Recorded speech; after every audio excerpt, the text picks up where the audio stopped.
Bonjour, bonjour. Aujourd'hui, on parle de jouer pour ne pas perdre ou jouer pour gagner. C'est quelque chose, c'est une phrase qui a ressorti beaucoup dans les derniers temps. Puis, je trouvais ça super bon comme phrase. Je trouvais que le parallèle avec l'entrepreneuriat se faisait vraiment bien. Fait que voilà, jouer pour ne pas perdre ou jouer pour gagner. J'en parlais justement avec un des étudiants du programme Transition. Puis, j'ai expliqué à quel point ce changement, ce shift-là dans ta tête, quand tu es quelqu'un qui joue pour pas perdre, puis que tu fais le switch pour devenir quelqu'un qui joue pour gagner, c'est fou ce que ça te fait avancer. Moi, si j'avais été quelqu'un qui joue pour gagner dès le début, je serais complètement ailleurs. Mais pendant très longtemps, j'ai joué pour pas perdre.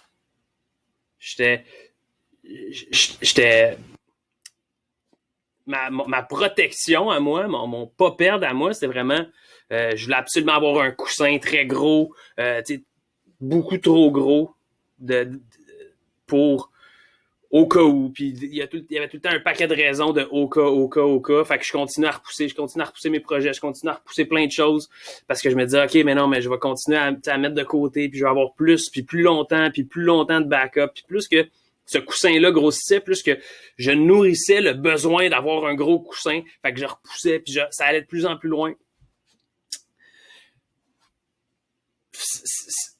Ça a fait que, comme je disais, ça a repoussé pendant des années. Ça a fait que j'ai des projets que j'aurais pu être bien plus en avant aujourd'hui que je le suis maintenant.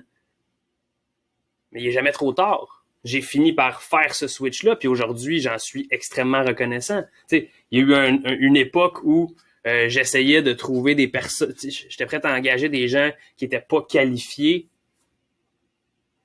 mais que j'avais l'impression, tu sais, que je me disais, ben, vu que je les payais moins cher, je me disais, bon, ben, je vais être capable quand même de faire quelque chose.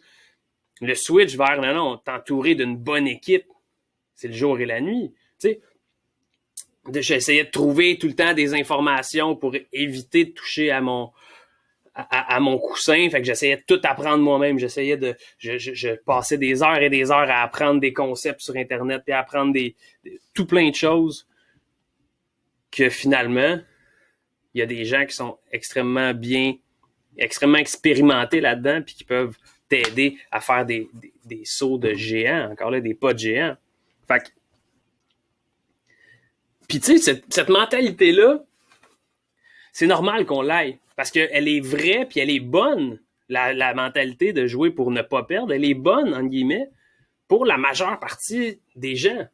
Qu'est-ce que je veux dire par là? C'est que la majeure partie des gens est salariée. Fait qu'eux, ils ont ils ont un salaire, donc ils ont une quantité X de dollars, puis après ça, ben, that's it. Après ça, c'est qu'est-ce que je fais avec ces dollars-là. Fait que c'est normal que quand tu as un nombre X de dollars, ben là, tout ce que tu veux faire, c'est OK, je vais essayer de l'utiliser le mieux possible. On s'entend. Puis là, c'est pas de l'argent qui va fructifier. Oui, après ça, il y a des stratégies, tout ça que tout le monde peut utiliser. Mais au niveau de l'emploi, that's it. Fait que c'est normal que tu feras pas les choses de la même façon. Puis la société, elle crée pas des entrepreneurs. Tu sais, l'école ne crée pas des entrepreneurs. L'école crée des salariés. Fait que c'est normal que beaucoup de gens aient cette mentalité-là d'essayer puis d'avoir du coussin un peu trop gros puis de tout le temps se baquer. Ça vient en plus des générations avant nous. Mais en tant qu'entrepreneur, on l'a pas, ce plafond-là du salaire. Il n'existe pas. Tu peux faire 100 000, mais tu peux faire 1 million, tu peux faire 10 millions, tu peux faire 100 millions aussi. Tu peux faire 1 milliard. C'est pas tout le monde qui va faire 1 milliard, je le sais. Mais ce que je veux dire, c'est que le plafond, les investissements qu'on fait dans notre entreprise, dans notre connaissance, dans nos outils, dans les bonnes personnes de qui on s'entoure, dans peu importe, ces sorties d'argent-là peuvent faire que tu doubles ta capacité, que ton plafond vient d'être explosé puis que tu es rendu complètement ailleurs. Chose qui ne peut pas être faite quand tu es salarié. Quand j'ai compris ça,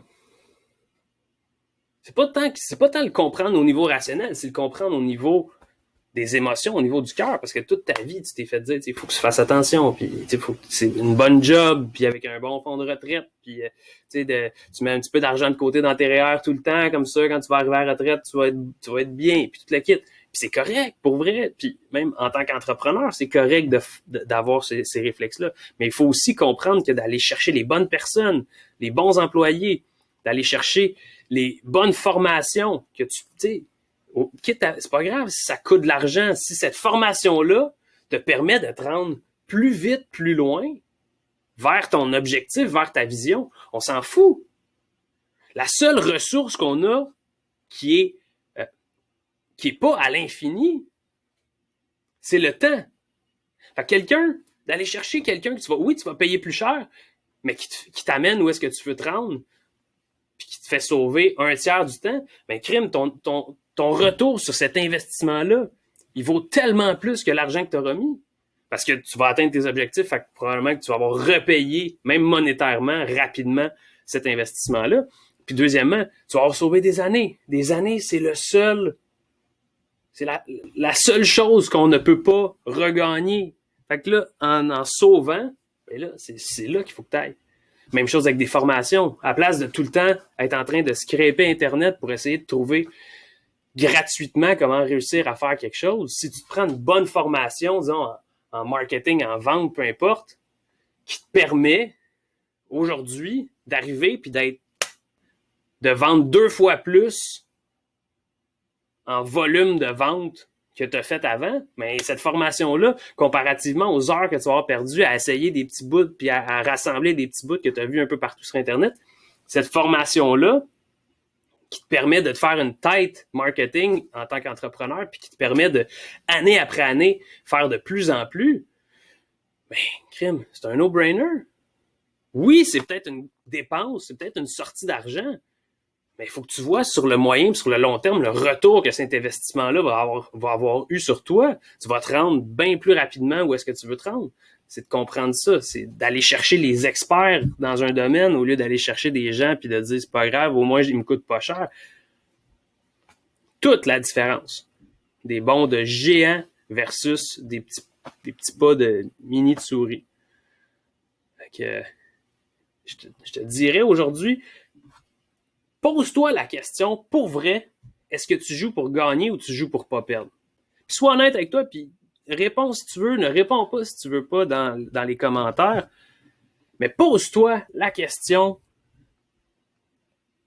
Puis si tu es capable d'accepter le fait que pour l'instant, tu es en train de jouer pour ne pas perdre, puis que tu comprends qu'il faut que tu fasses ce shift-là, mais commence déjà à penser à qu'est-ce que tu peux mettre en place pour que émotionnellement, tu sois prêt à le faire.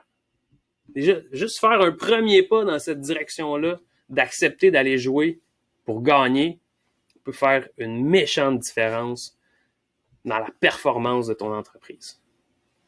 Sur ce, bonne journée!